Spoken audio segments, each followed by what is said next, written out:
Saturday, January 24th, 1970, Phoenix, Arizona.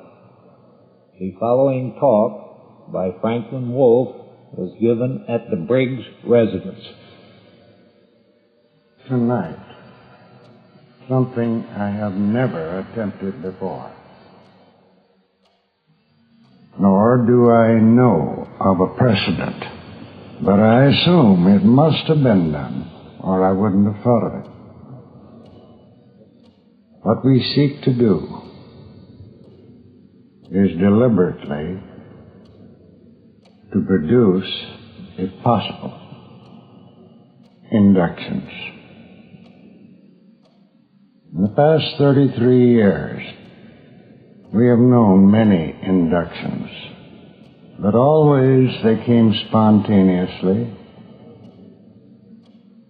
as something that happened when it would. Now, I shall have to tell you what we are talking about. We do not know whether we will be successful, but there's a good chance. There is that which is called realization. It is the awakening to another way of consciousness. It is on the order of a ladder. At the lowest level, one may know a little entering wedge of this consciousness. And it may advance, usually through several lifetimes, step by step, until, at the crown, he attains full enlightenment and is a Buddha.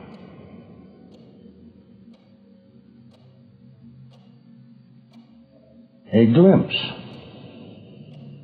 will tell the sadhaka, that is, the aspirant, more than 1,000,000 words. For he'll step from mere knowledge about to some glimpse, at least, of acquaintance with.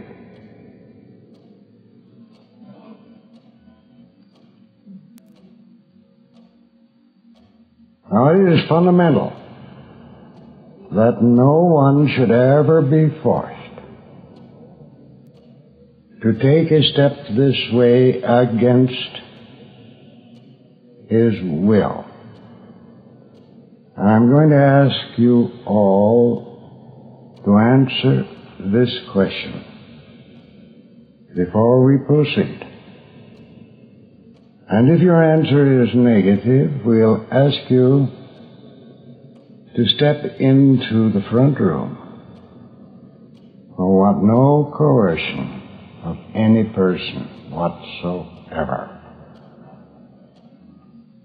The question will be, do you wish to attain enlightenment? I'm not asking a question that's only for this life alone.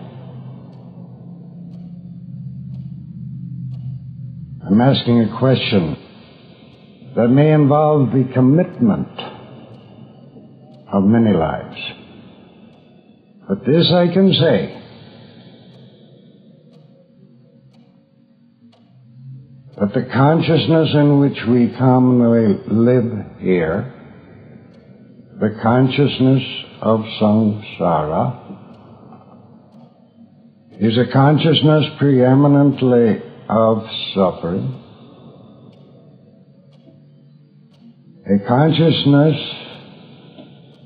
in which problems arise for which we are unable to find solutions such as the difficulties you can see in the world about us now. And furthermore, there is for all men in bodies the problem of death. Is it an end? Or is it but a phase, a movement in the whole of life? Enlightenment, among other things, answers such a question. And in addition, I want you to answer this question. Are you willing to cooperate, to participate in an effort that'll be a sort of very brief resume of the steps in actual yoga? Now, we'll start with Bob, who is next to me, and I put the question: do you wish enlightenment, and are you willing to participate in our effort tonight? Most definitely. Yes. Yes, sir.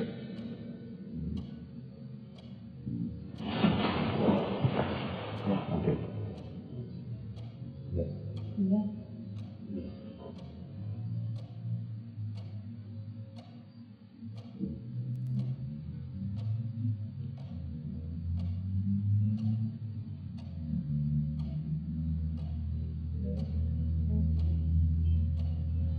All right. Now, make her. One of the first steps is a step of purification. This is kindergarten stuff, by the way. You may not think so, but very true. You cannot go through that in any comprehensive way. Only on one point will we deal with it. But I'll say that ultimately it involves the excision of the five lusts, of the recognition and the confession of all guilts, of all trauma, self-examination that is severe. And I know that when one has loosened these things out of his nature and offers them to the good of, hardly a man or a woman can do it without being reduced to tears. Now, this is yoga, serious. It's no drug matter, no shortcut, no hocus pocus. But it involves the giving of all. And in turn, one receives all. It calls for absolute honesty.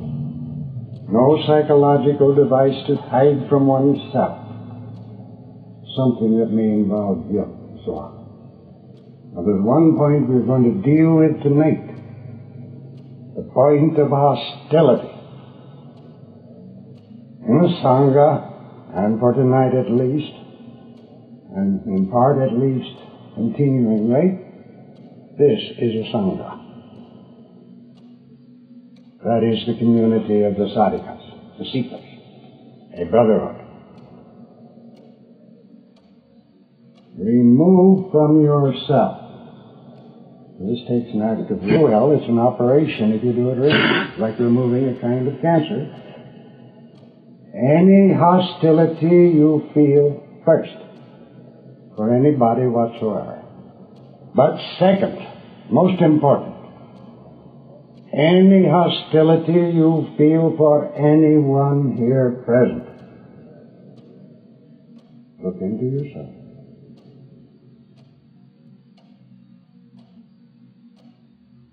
Don't veil it from yourself. I'm not asking anyone to speak out. I do not believe in public confessionals. That can get pretty muggy and sordid, just within yourself.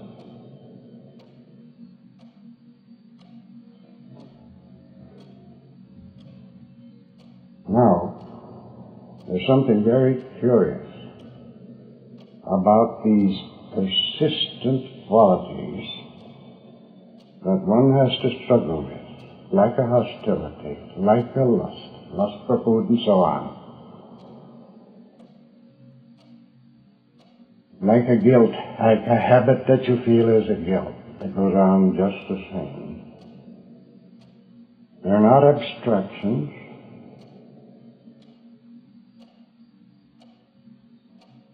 Strangely, it can be like a concrete substance, and I'm talking from experience. I've received offerings of this sort, and I have been once outside of the fire, and I experienced what it was. A strange, utterly alien, psychical mass that was in me, foreign, alien to my own psychical processes. It took me an hour to clear it up. I'm grateful for the experience, for I learned something there. If the fire is burning, and this is a mystic term, it vanishes at once. Now, if you have drawn out of yourself any such feeling of hostility, and now here's the point, I only ask what you can do. It may cling and so forth. You can't grab it and so forth. Leave that to the higher power, but do your part. And if you really do it, and I've gone through this in the last couple of days as a preparation for this meeting. It was a hostility I found, not for anybody here, not for anybody so far as I know in the world today, but for something very far back in an ancient day. Drawing it out called for a gut pain, which means resort in the vicinity of the solar plexus or mana pura, or in the vital nature. This is a sample of purification of the vital, not now of the mental. We'll take that up later. Cast it in your mind at my feet, and don't be concerned about me. If you needed any doubts, here's something that most of you have never heard. A few of you have. There is power here. December 27th, 1936, there spoke through Sharifa, the great master, the one that repeats every phrase 3 times.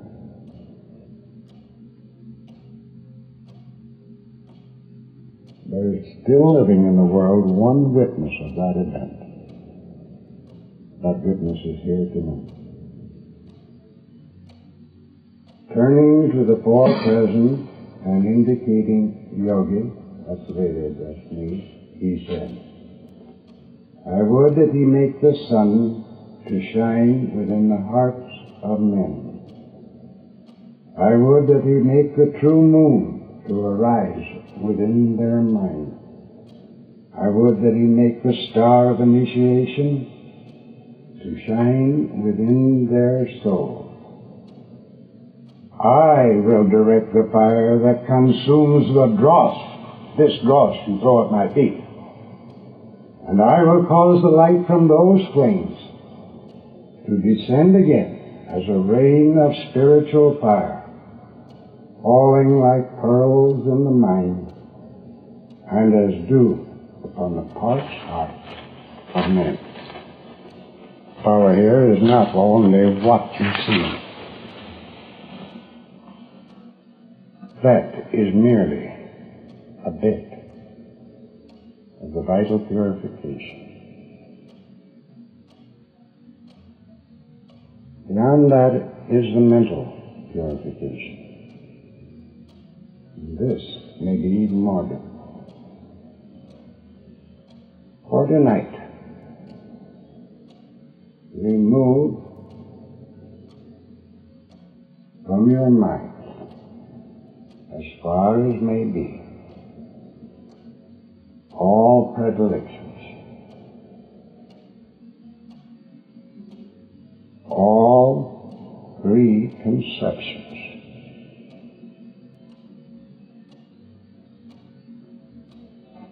all orientations to preferred philosophy. When you leave the door, you may take them back. It's emptying the mind. Retain all your mental powers at the keenest edge you can maintain. But cast aside all collection that has been garnered as of ideas in your life so far, until you're outside the door. Empty that mind of preconceptions, of preferences,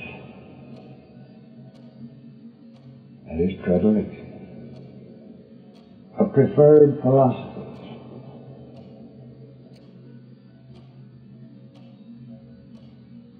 For some, this goes deeper than the earlier one of which I spoke.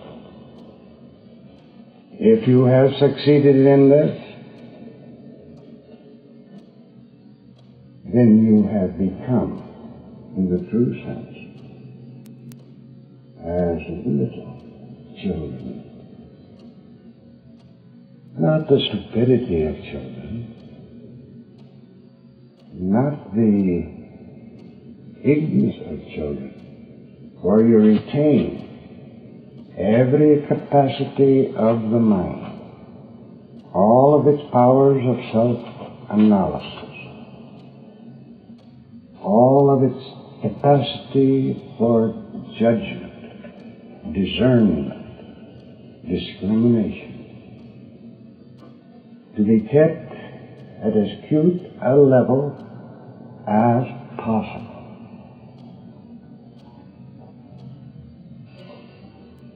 Only the empty mind can be filled. There's no room in an overfilled mind. So this is the attitude you need of becoming as little children. The openness.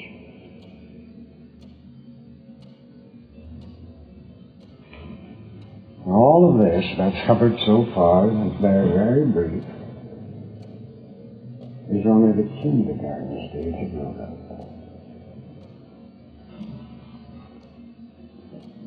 Oh, yes, you may bleed, you may weep, in going through this, or going through the whole thing, of which I've only given you a little sample. You may feel that everything is going away from you, all of your beloved values and so on. And they make a demand on faith. Next we'll come to the question of dedication. What we've considered so far is what the Greeks called the catharsis, the purification.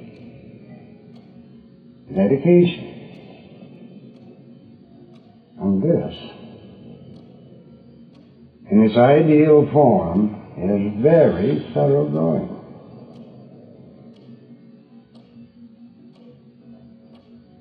I'll quote to you a verse from St. Luke that people find great difficulty in understanding because of the unfortunate use of a word that doesn't have the meaning it had at the time of translation, namely the word hate.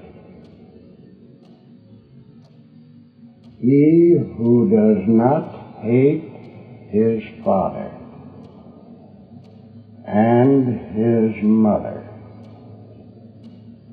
and his brothers and sisters and his wife and children cannot be my disciple. The key to the difficulty is that the word had a different meaning, and it means does not value more or value less than something else is the real meaning of it. But all personal relationships take subordination to the search. Now the goal may be named differently by different ones, and I'm not a stickler for what you call it. You may call it God-realization, self-realization, the attainment of Parabrahm, the attainment of Tao, the reaching to the ground. That's spelled with a capital G. It means the support upon which all rests. Or the transcendental modulus, which is quite impersonal. To Alaya Vijnana, and so on. The term that counts in your nature, like the attainment of Buddhahood, does not matter to me. But in any case, it is the supreme value. That without which nothing else would be.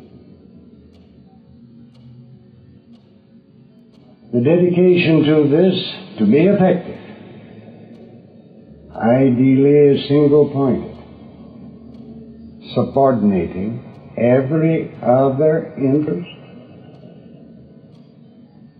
every other orientation, every other possession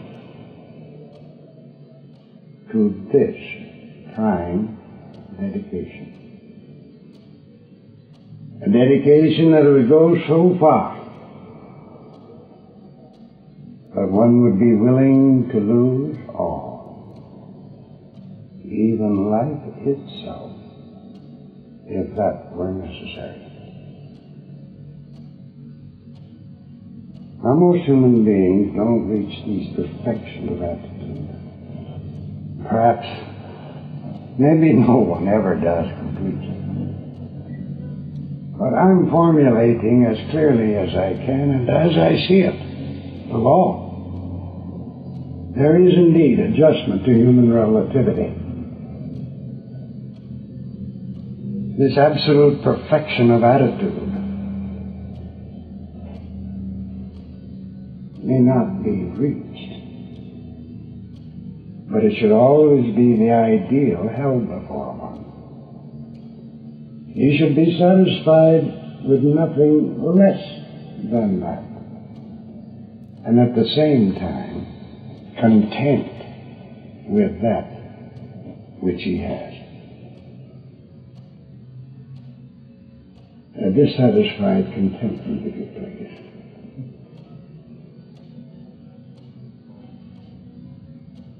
The office of the Redeemer and the Guru fills in the gap that the sadhika cannot of himself attain. That makes the crossing to the other side humanly possible.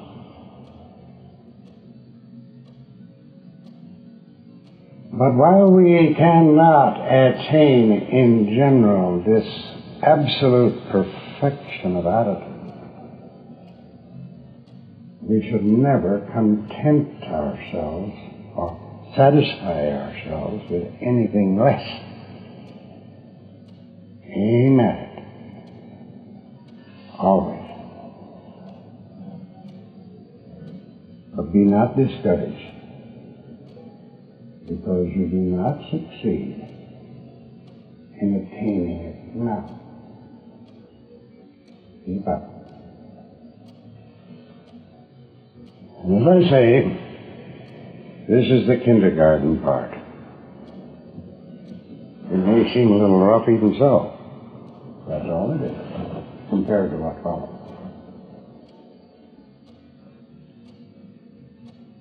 There are different ways of yoga. Primarily, three. The yoga of devotion, the yoga of action or of the will, and the yoga of knowledge. There are technical forms of yoga, such as Hatha Yoga, Raja Yoga, Mantra Yoga, Laya Yoga, Kundalini Yoga, and so on. These are not really so much different forms as technical additives. The three forms are devotion, corresponding to feeling, karma, corresponding to the activistic element in consciousness. Technical name for it is causation. And Jnana Yoga, which is oriented to the cognitive faculties, the cognitive side. We'll not go into the relative valuation of these different forms of yoga. Each will find his own way, ultimately. Aurobindo recommends synthetic yoga, which involves the going through all three forms, successively or simultaneously. It's not necessary, but you may have a good idea there. The evaluation of them, as to which leads the furthest and so forth, is different with different writers. There's a tendency in human nature to regard the form which I take as therefore being the highest. Anyhow, I'm referring to the Ariz view. In other words, a bit of egoism in that. Shankara places Jnana Yoga as the highest. Aurobindo rates Bhakti Yoga as the highest. Affords two different ways of interpreting the Bhagavad Gita, which deals with these three forms of yoga, the Trimarga. Shankara would say the first, which is treated in the second chapter of the Gita, the yoga of knowledge, is the highest. But if you're unable to meet that altitude, then there is provided for you at a somewhat simpler and easier level, the yoga of action. And if that too is a little too much for you, there is the final form of the yoga of devotion, an orientation to the person of the divine, if you please, rather than to the power or the wisdom of the divine, to use the religious form of language.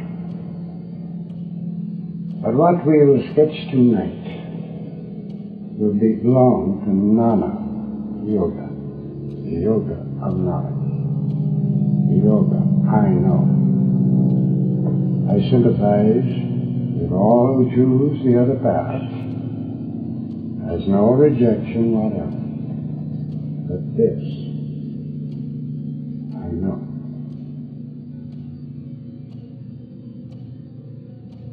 Now I'll outline a philosophic position to orient an attitude favorable to Jnana Yoga. It's for you to place for the time being in your empty mind. Not something you're forced to agree with.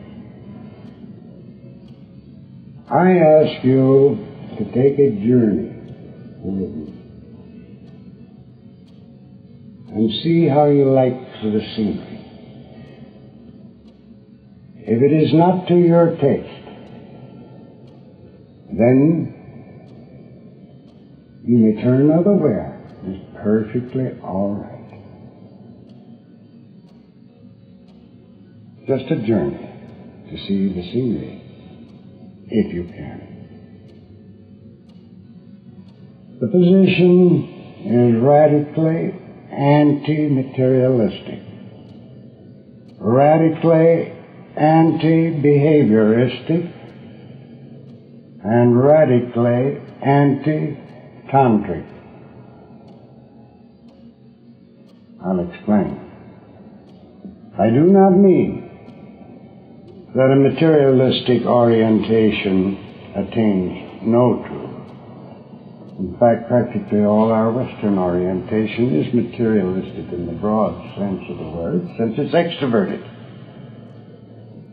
It's oriented to the object, the thing, mechanism, wealth, externalities, and these are the sources of value. In the broad sense, that's materialism.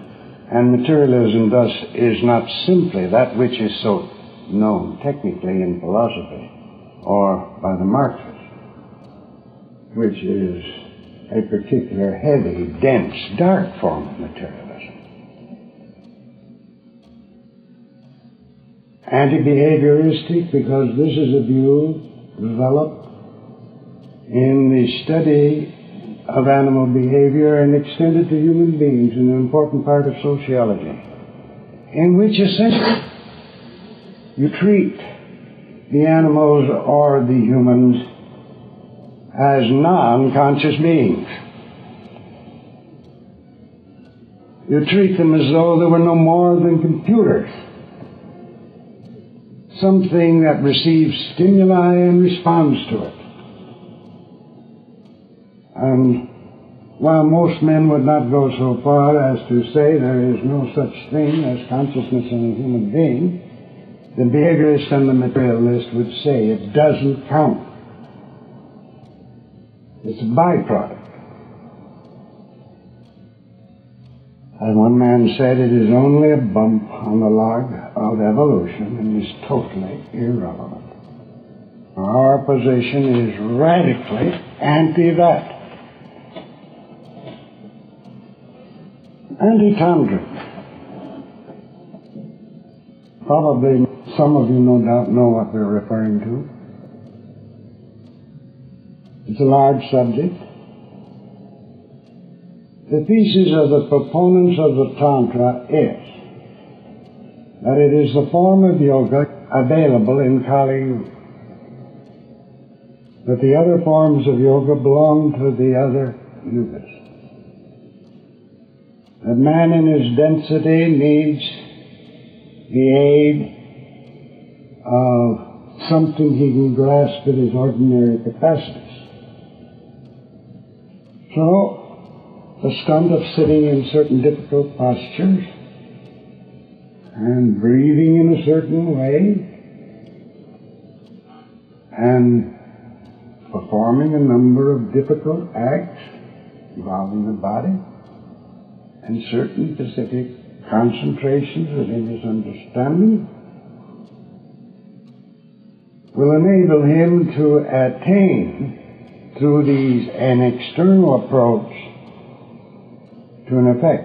What they say is, Shakti, or the Divine Mother, leads you to Shiva. Not a direct approach through the powers of consciousness itself, which is the way of Jnana Yoga. And if you're reading of the Mahatma letters, you'll find some pretty strong criticisms of Tantra. Tantra lends itself to misuse because, like drugs, it can force a condition for which the sadhaka is not yet prepared morally, mentally, or spiritually. I'm strongly anti-Tantra. Now, another point. Dealing with psychology. I want to read you something from Jung. This is very pertinent. It's about 2 pages. Speaking of the Oriental position, the psyche is therefore all-important. It is the all-pervading breath, the Buddha essence. It is the Buddha mind, the One, the Dharmakaya. All existence emanates from it, and all separate forms dissolve back into it. This is the basic psychological prejudice that permeates Eastern man in every fiber of his being, seeping into all his thoughts, feelings, and deeds, no matter what creed he professes. In the same way, Western man is Christian, no matter to what denomination his Christianity belongs. For him, man is small inside. He is next to nothing. Moreover, as Kierkegaard says, before God, man is always wrong. By fear, repentance, promises, submission, self-abasement, good deeds, and praise, he propitiates the great power, which is not himself, but totaliter aliter, the wholly other, altogether perfect, and outside the only reality. If you shift the formula a bit and substitute for God some other power, for instance the world or money, you get a complete picture of Western man, assiduous, fearful, devout, self-abasing, enterprising, greedy, and violent in his pursuit of the goods of this world. Possessions, health, knowledge, technical mastery, public welfare, political power, conquest, and so on. What are the great popular movements of our time? Attempts to grab the money or property of others and to protect our own. The mind is chiefly employed in devising suitable isms to hide the real motives or to get more loot. I refrain from describing what would happen to Eastern man should he forget his ideal of Buddhahood, for I do not want to give such an unfair advantage to my Western prejudices. But I cannot help raising the question of whether it is possible, or indeed advisable, for either to imitate the other's standpoint. The difference between them is so vast that one can see no reasonable possibility of this, much less its advisability. You cannot mix fire and water. The Eastern attitude stultifies the Western and vice versa. You cannot be a good Christian and redeem yourself, nor can you be a Buddha and worship God. It is much better to accept the conflict, for it admits only of an irrational solution, if any. Now he goes on and modifies that a bit. By an inevitable decree of fate, the West is becoming acquainted with the peculiar facts of Eastern spirituality. It is useless either to belittle these facts or to build false and treacherous bridges over yawning gaps. Instead of learning the spiritual techniques of the East by heart and imitating them in a thoroughly Christian way, imitatio Christi, with a correspondingly forced attitude, it would be far more, and this is the important part of it, it would be far more to the point to find out whether there exists in the unconscious an introverted tendency similar to that which has become the guiding spiritual principle of the East. We should then be in a position to build on our own ground with our own methods. And that there's the point we're dealing with here. The use of the despised stone discarded by the builders as the foundation of our temple. The power of the introverted Western mind. And to this, I believe I contributed something. The power and the prospect opened by the introverted Western mind of that opened by the Eastern introverted mind.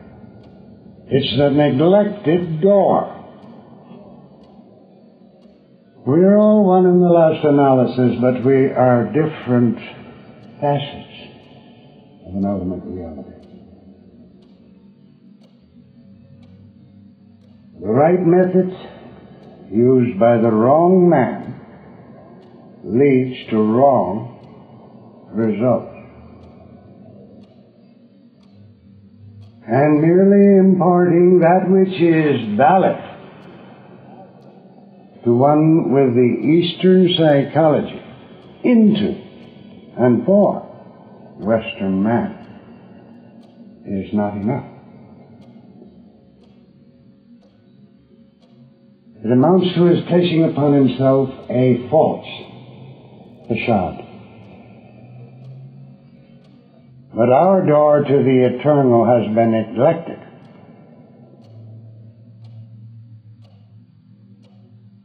It has been overgrown with vines and debris collected around it. But that door exists. And it is not now closed as it was.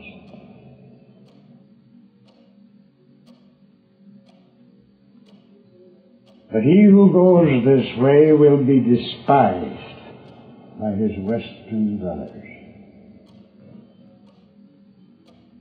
For it's a way of deep introversion, a positive power. There is weak introversion just as there is weak extroversion. There is the introversion that is only a narcissistic interest in one's own ego, to be sure. But I'm talking of the power of the introverted mind to unlock doors that are hopelessly closed to the extroverted mind. This is not now a matter of technology, not now a matter of a collection of worldly goods, but it is a matter of penetrating into the depths of consciousness. Now let us go in, and this gets a little more difficult. Into a real, how about a little air? Up this high, it gets a little warm. If we get some, I think the whole room is probably a bit on the warm side. Well, the audience itself makes a pretty good furnace. Now let's start a little analysis. This calls for philosophic action, the kind of thinking that goes on in philosophy. Do you know any mountain, any house, any tree as it is in itself? If you're really good at analysis, you'll have to, that's all you know is a psychic image of which you call mountain, tree, house, human being, animal, or whatnot. This is all we ever contact. Now, it is our custom to suppose that corresponding to these images, there is a non-conscious thing out there. A mountain, house, tree, and so on. But actually, that is blind belief. just as blind as belief in an extra-cosmic God.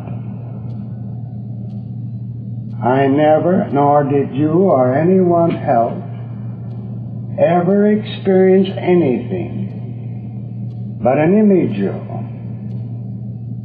in his psyche, which he calls mountain, house, tree, and so forth. You may say you believe there's something out there. Dr. Young said, yes, I believe there's something out there. He doesn't know it. And I maintain there is no good reason for that belief. At least we can dispense with it. Let us build upon that which we know, and not upon this belief in a non-conscious existence out there. This is rigorous now. Almost everybody, as a matter of course, acts as though that was out there. And he pretends to be rigorous and isn't really rigorous. He never has contacted that out there. He's contacted only the image of in his psyche. And one will raise this doubt. But I have to come to terms with these objects. I can't act as though the mountain were not, as though the house were not, or the tree was not. Therefore, it must be. Oh yes, in some sense it is. But you do not need to use the hypothesis of an external, non-conscious existence.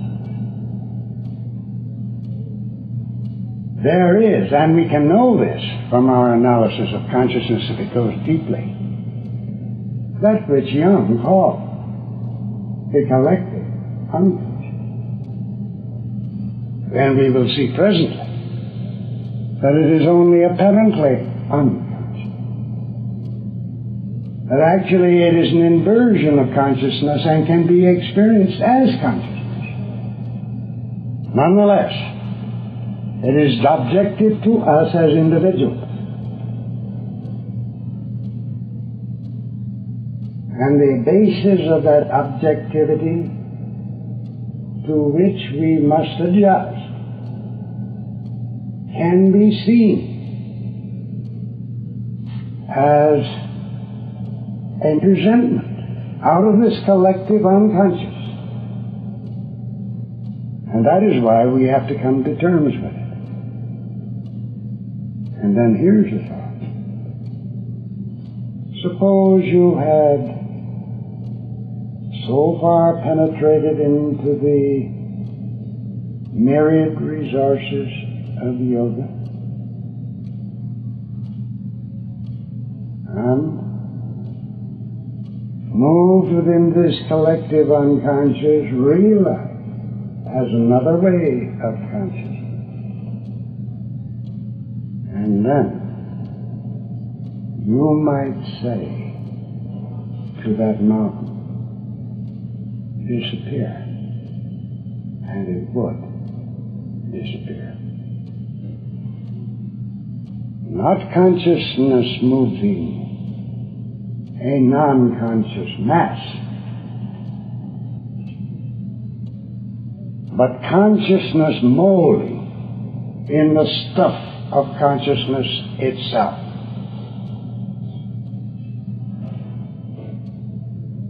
If you can get this orientation, Jnana Yoga becomes a lot easier. Its rationale much simpler. And the ultimate meaning of enlightenment clarified. And we'll see the reason where the Buddhists in their sutras speak of the voidness of all things. They're void because they are not self-existences in themselves, but formations in consciousness. and that alone. So, we come to the first stage of self-analysis.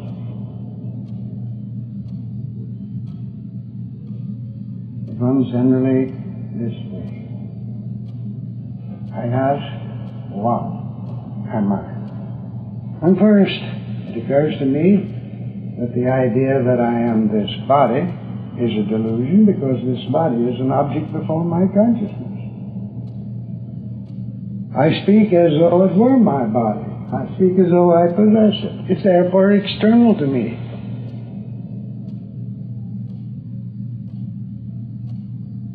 I'm not the body. And then we come to dealing with our vital nature. Our feelings begin to a roaring rage, and we fall in love. We are delighted with the beauties of a symphony and strongly reach out toward it. Are those feelings I? No. For I experience them.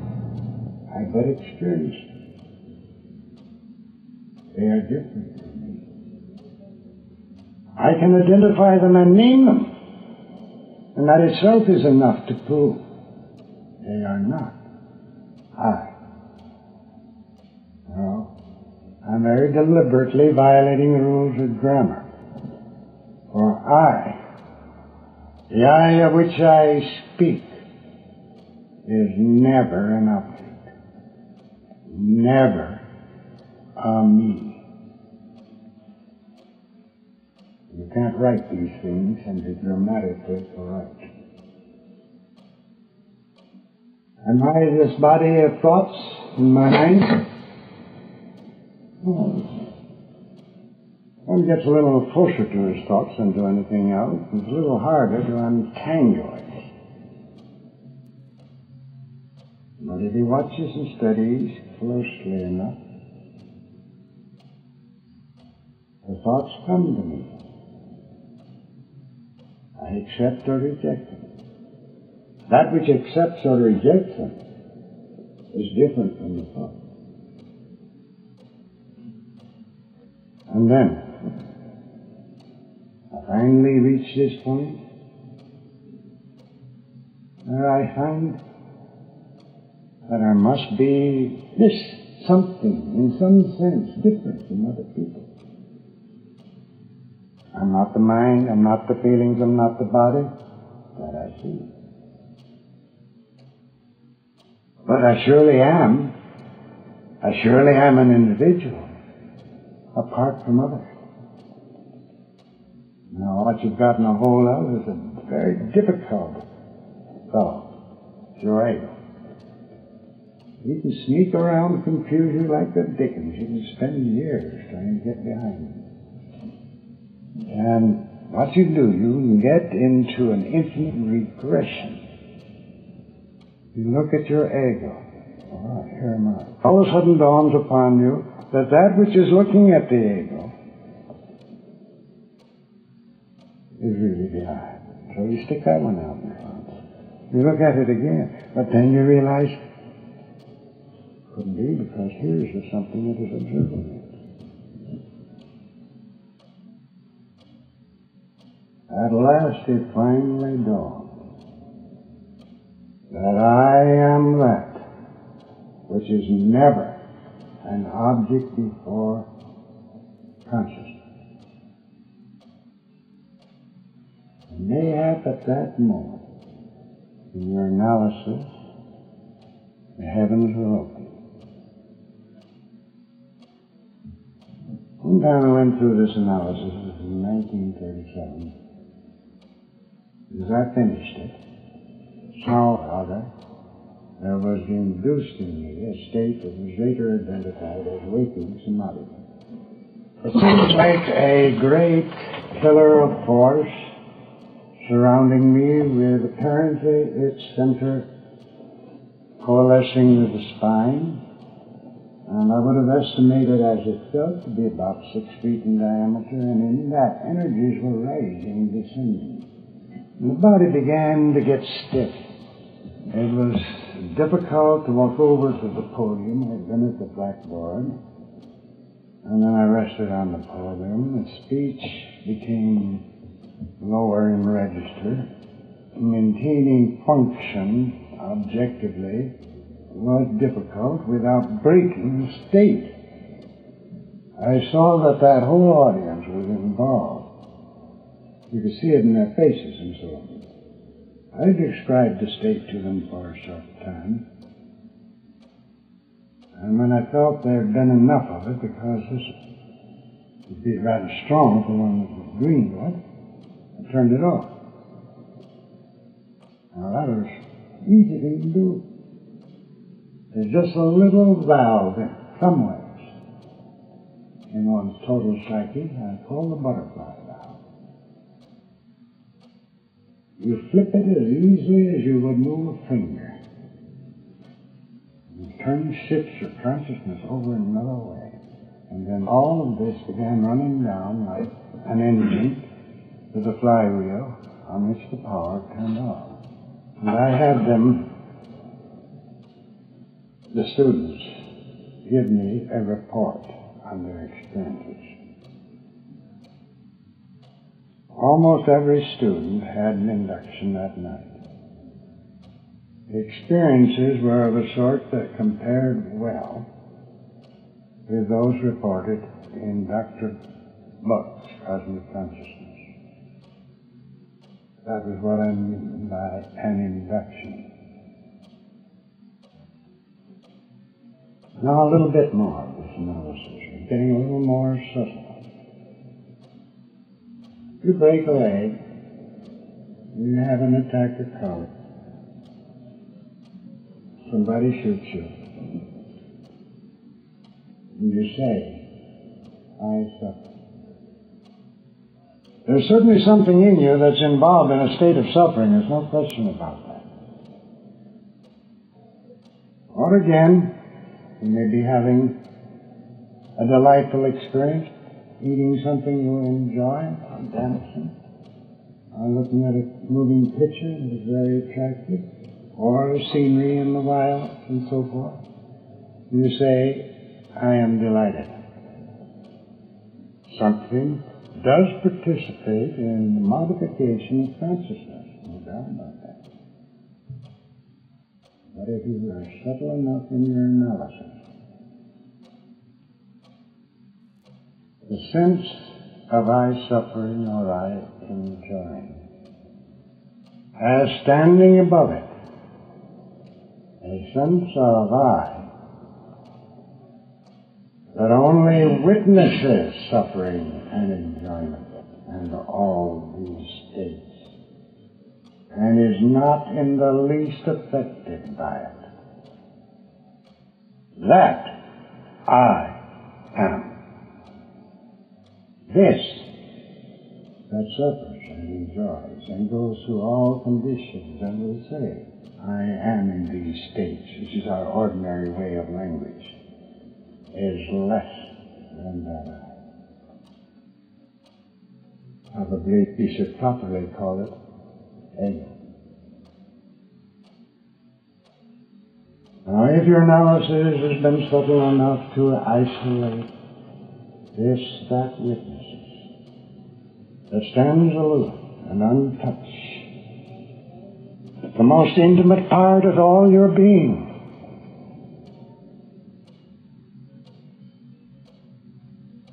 and you can transcend then and there all conditioning,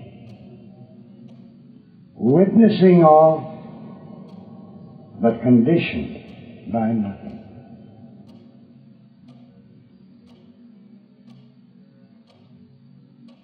Witnessing time, among other things,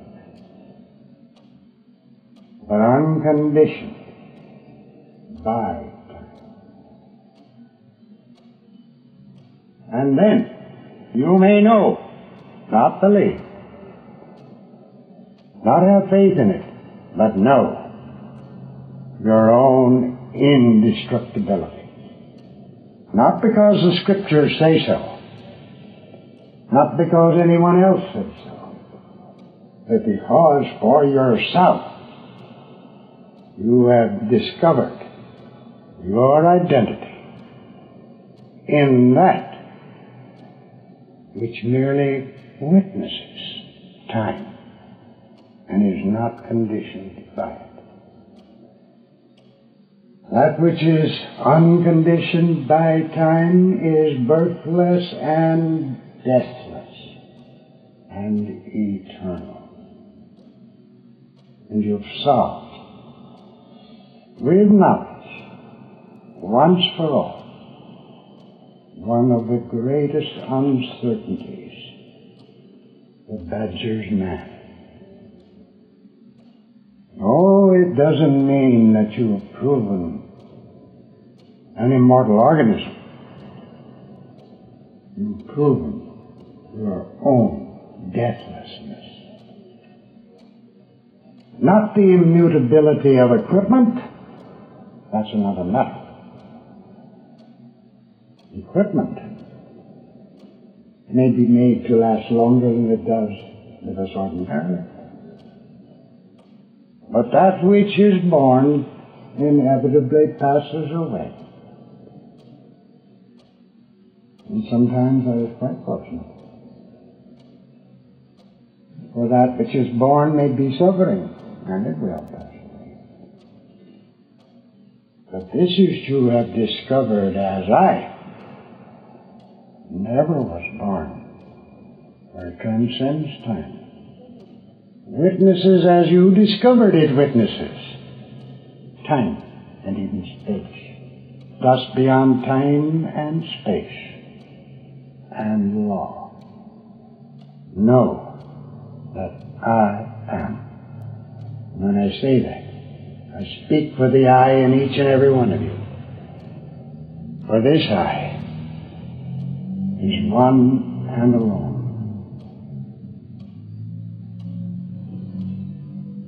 Apparently many, just as the sun shining appears again in the dewdrops as a little sun, but yet the sun is one alone. So it is that the I in me and the I in thee is the one and only I. Atman is identical with Param Atman. Not because the book says so, but because you have been there and found it so. And this at last is knowledge. Not information about, but the saving and redeeming knowledge. You are liberated. You are liberated by the power of the introverted mind. Not by reason of someone having to be tortured to death upon a cross, and by your believing in that one who was said to rise again out of the grave. That you liberated yourself by the power of the introverted mind. The extroverted mind is a weak sissy in this field. Very power that is despised by the Western builder is the power by which we can gain redemption. A little belligerent on this point because of the general attitude of the West. I'm a heretic here. I've said some things other times that were heretical from the Buddhist or the Vedantist or from the Christian point of view. But this is the worst heresy of all. The heresy against the great Western prejudice and the great Western religion. The worshipping of the extroverted mind. That's the real religion of the West. The Christianity is only something added on. And that's why we're in such a mess. A helpless, extroverted mind can make a mess that it can't clean up. Now you've gone far enough to be at the threshold of nirvana. You may sample all the unbelievable delight and beauty.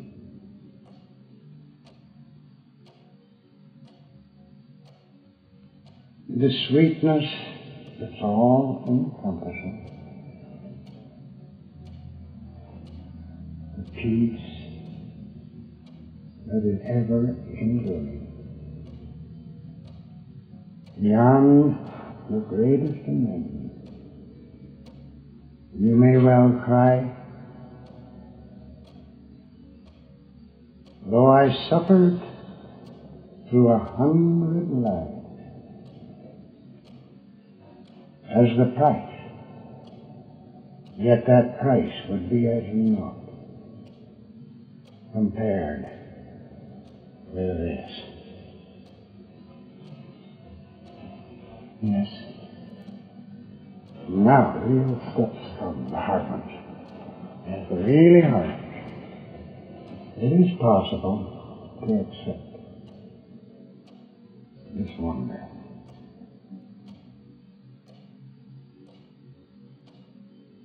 To enter and have the door closed behind you. And to be separated for what you might call forever. It isn't actually so, for all practical purposes it is. From your suffering mankind out there in the world beyond.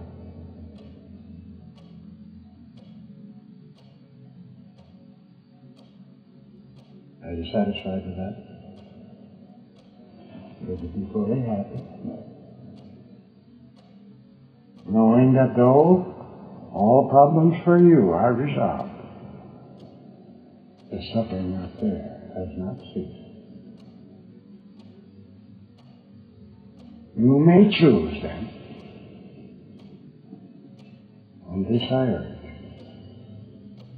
that you will not enter to a selfish bliss, but you will take of the resources that you have garnered and become one of the redeemers among men.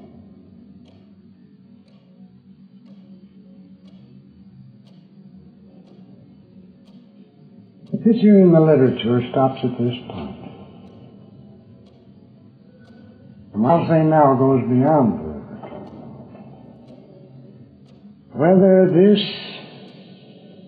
is the door open to all who take this step, whether this that I am about to speak of is the door open to all.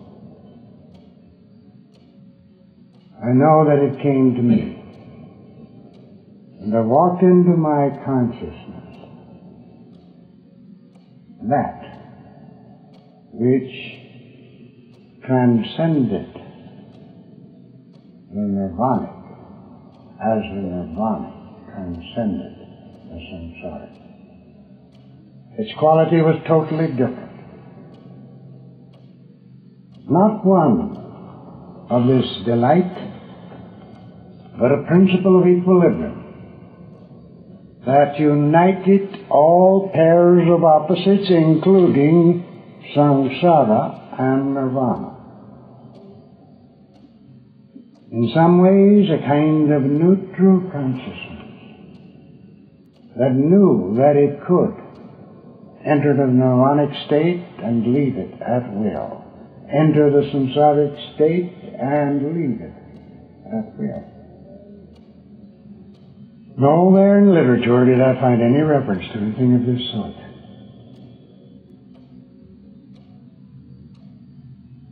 And then, at its peak, the sense of I vanished. And the object of consciousness, which now had appeared as the robe of the divine, also vanished. And only consciousness remained. Not the consciousness of some entity, but consciousness, self-existent, and the source of all selves and all worlds.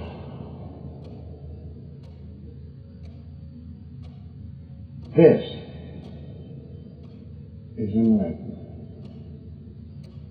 This is the key to the Buddhist scriptures, the doctrine of the voidness and so forth. And now one knows that the appearance which is here so familiar with us upon earth, of consciousness seeming to be the weak sister that depends upon things without, is an inversion of the reality. And that consciousness in the end is the root source, the support, and the substance of all things. Not consciousness merely in the sense of cognition, but consciousness in a substantive sense. Eternal, deathless. The support of all that may be. No phenomena in its purity, but supporting and the source of all phenomena, permitting him who is there to evolve worlds and systems and so forth, if he so chooses, out of the substance of that consciousness. At last enlightened. And no longer is there any renunciation anywhere. Samsara and nirvana below. Free entry to both. Functioning between them.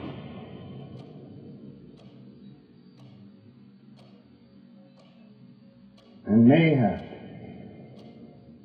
by opening the door of nirvana,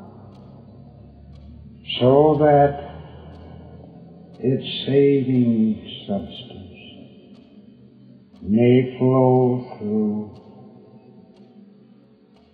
the Stygian halls of samsara. Mankind may be so transformed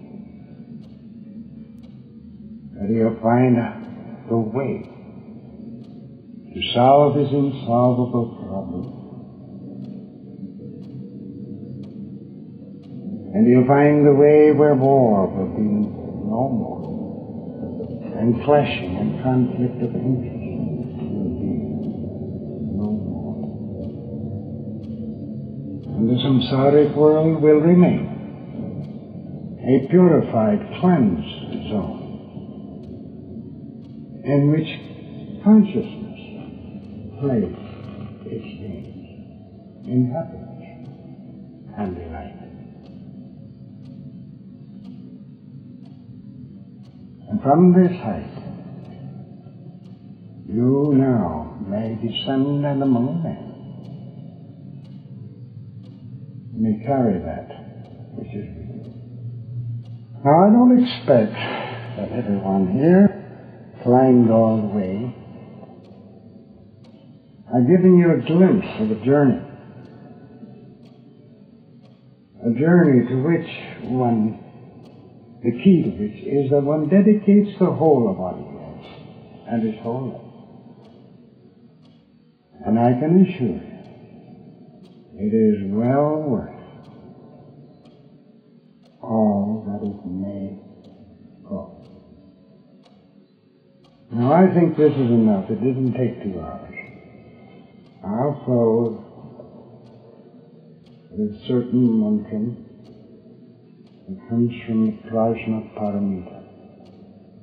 And then I believe. But before that, I wish that all of you who are going to be driving cars would see Irma first and get her okay. And if she doesn't give you an okay and tells you to wait a while, do so by all means. You may not be experienced with a state of light trance. And I know from my experience it's very dangerous to try to drive a car in light trance. I've studied it a good deal and decided you've got to definitely extrovert it. You may be more or less in trance this evening. So, I wish you would learn and ask her if it's all right for you to drive. And if it isn't all right for you, it might be for some other one in your party.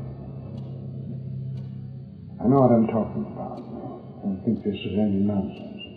There may be those of you who are experienced in this matter and can take care of yourself. But if you're not, you may think you're in a perfectly normal consciousness, and yet there may be an overlap of a trance consciousness. There has been some here tonight. And now I wish some of you, if you've had any experiences, I wish you'd write them down, and I'd like to have them, send them to me. We may meet again when we come back from Douglas for the end of next week. That'd be about after Sunday, wouldn't it? About Monday. And for the rest, now let us close with this mantra. Radeyata Gate Gate Aragate Arasangate Bodhi Saha.